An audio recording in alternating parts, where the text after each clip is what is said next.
ঊনবিংশ শতকের মধ্যভাগ থেকেই বাংলাদেশ আত্মবোধক গানের সূচনা।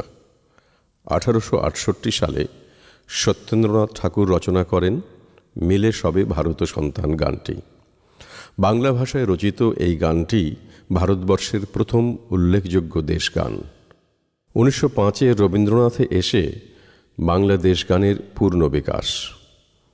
বিংশ শতকের 30-এর দশকে সমাজতান্ত্রিক চেতনার প্রভাবে স্ফুরণ ঘটে গণসঙ্গীতের। নজরুলের লেখা জাগো অনশন বন্দি ওঠরে যত গানটি প্রথম বাংলা গণসঙ্গীত। দেশ চেতনা আর শ্রেণী চেতনার যুগল সম্মিলনে 40-এর দশকের বাংলা গণসঙ্গীত হয়ে ওঠে এক অনবদ্য রত্নভাণ্ডার। 50-এর দশকে মহান ভাষা আন্দোলন, 60-এর দশকে গণ আন্দোলন, গণ অভ্যুত্থান, 70-এর দশকের প্রারম্ভেই মহান স্বাধীনতা যুদ্ধ, এসবের পেছনে প্রেরণা হিসেবে কাজ করেছে দেশগান আর গণসঙ্গীত।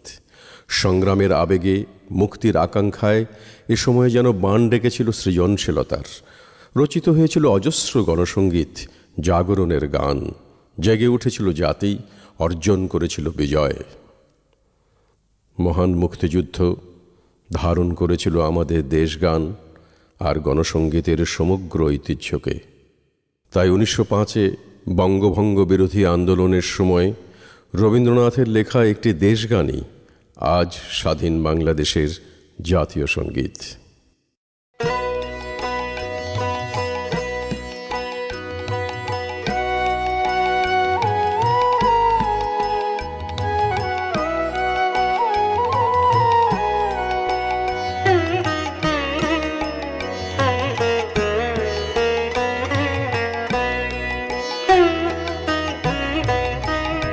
আমার সোনার বাংলা, আমি তোমায় ভালোবাসি।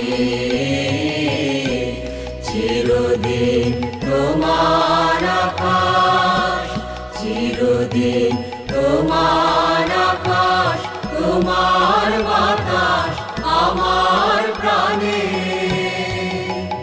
ও মা আমার প্রাণে বাজায় বাঁশি সোনার বাংলা, আমি তোমায় ভালোবাসি। ও মা ফাগুনে তোর আবির বনে ঘ্রাণে পাগল করে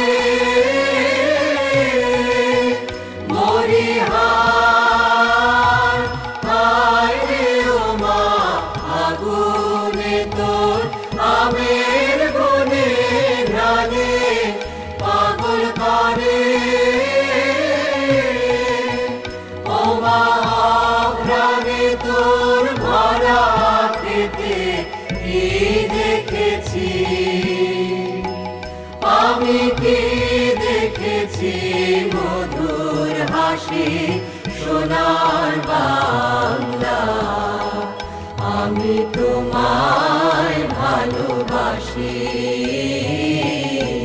কি শোভা কি ছায়া গো, কি স্নেহ কি মায়া গো, কি আঁচল বিছায়েছ বটের মূলে নদীর কূলে কূলে।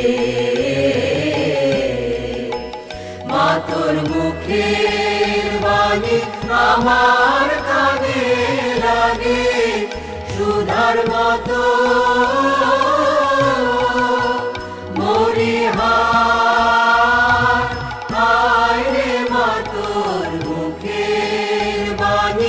আমার কানে লাগে সুধার মতো। মাতর বদন খানি মলিন হলে আমি নয়ন, ও মা আমি নয়ন জলে ভাসি সোনার বাংলা, আমি তোমায় ভালো